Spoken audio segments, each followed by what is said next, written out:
the PS1 and its obscure games, I want to recommend one today.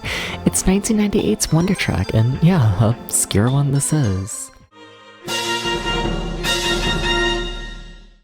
It's made by Zestworks, a company that only made one game, and it's a Japan exclusive at that. Luckily though, it's been recently translated to English by fans, shout out to them, and yeah, that's the version of the game we'll be looking at. Thank you to them.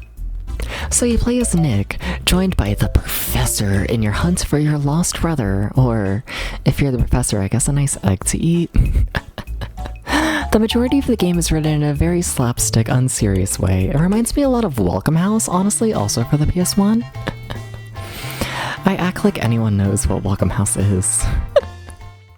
But I find the slapstick nature of it all to balance really well with the game's overall plot. Once you start looking for your brother, you end up crash landing an island full of animals thought to have gone extinct, and these animals, they will die. Hours into the game, and you will watch it.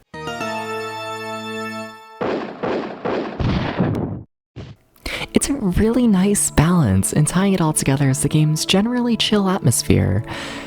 I think there was just something about the simple mixing of mediums, the main characters that look like a children's toy converted to 2D art, the simple 3D model environments, the 2D fog layer, the music. I find it a bit magical seeing so many different kinds of artists working together to create a world. Video games, they're cool. I'm realizing I haven't talked at all about the gameplay, and I think that's where Wonder Truck really stands out the most.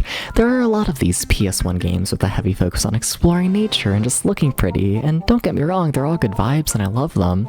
And here's the thing, those games tend to be like relatively on the easier side, or they don't focus on the gameplay much, you know, it's about the atmosphere, and I really do love them. Wonder Truck doesn't do that. Wonder Truck's kinda hard. Like, first off, you have a Resident Evil style limited save system where like every time you pick up a big feather, you're allowed to save once. Yeah, it is very easy to run out of saves in this game, and then you're just kind of fucked. Then the whole game is extremely open world. It's small enough to not be annoying, but it can still be hard to memorize where everything is when the game asks you to go from place to place, as it does pretty often, but also hey, you get lost, that's more times just take in the atmosphere. And then I gotta mention this temple section. It's full of instant death, it offers 0 save feathers.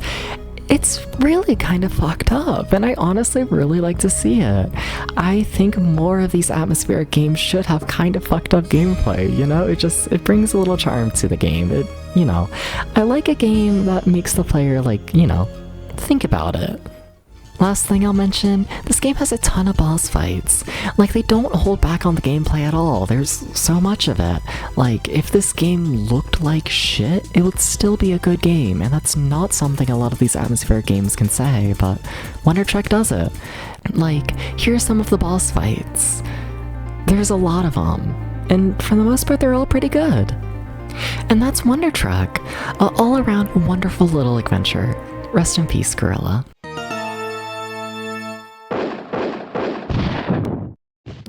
Also, if you want to see more games like this, I stream almost daily over on Twitch at deps_VT, and yeah, that's really all I have to say. Short little video, curious how this will do, but yeah, alright, take care.